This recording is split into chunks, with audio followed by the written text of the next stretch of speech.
कारखाना चालवण्याच्या ठिकाणी नाही, दुसऱ्या ठिकाणी आहे. पण तरी सुद्धा या देवाभाऊनी आमच्या मोदीजींनी अमित भाईनी निर्णय घेतला, एक कारखाना बंद पडला तर माझ्या शेतकऱ्याचा ऊस कुठं जाईल, माझा शेतकरी कुठं जाईल. या भावनेतनं अनेक कारखान्यांना मदत करण्याचं काम आमच्या भारतीय जनता पक्षाच्या सरकारनं केलं. आणि त्या शेतकऱ्यांच्या बद्दल असल्या चांगल्या भावनेचा उपयोग करून अनेक लोक आज पण कारखान्याला दिलेली मदत लाटून खायचं काम करतात. आजही कारखान्याला दिलेली मदत कुठं जाते, काळजी करू नका. परिचारक माझं काळजी नका करू.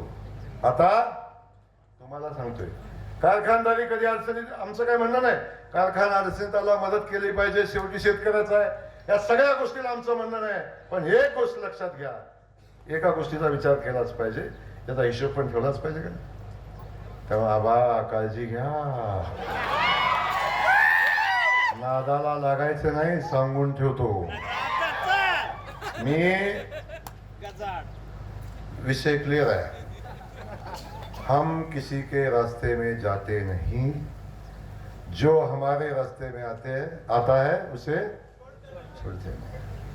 आमचा फंडा क्लियर, त्यामुळे जरा बेतान.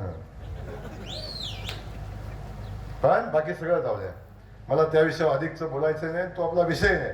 आपला विषय या महाराष्ट्रातल्या या पायाभूत संस्था मजबूत करण्याचा आहे. पण मी विनंती आज आपल्याला करतोय, आता सोलापूर जिल्ह्यामध्ये भारतीय जनता पक्ष खूप मजबूतीनं पुढे चाललाय, मजबूतीनं उभा राहतोय.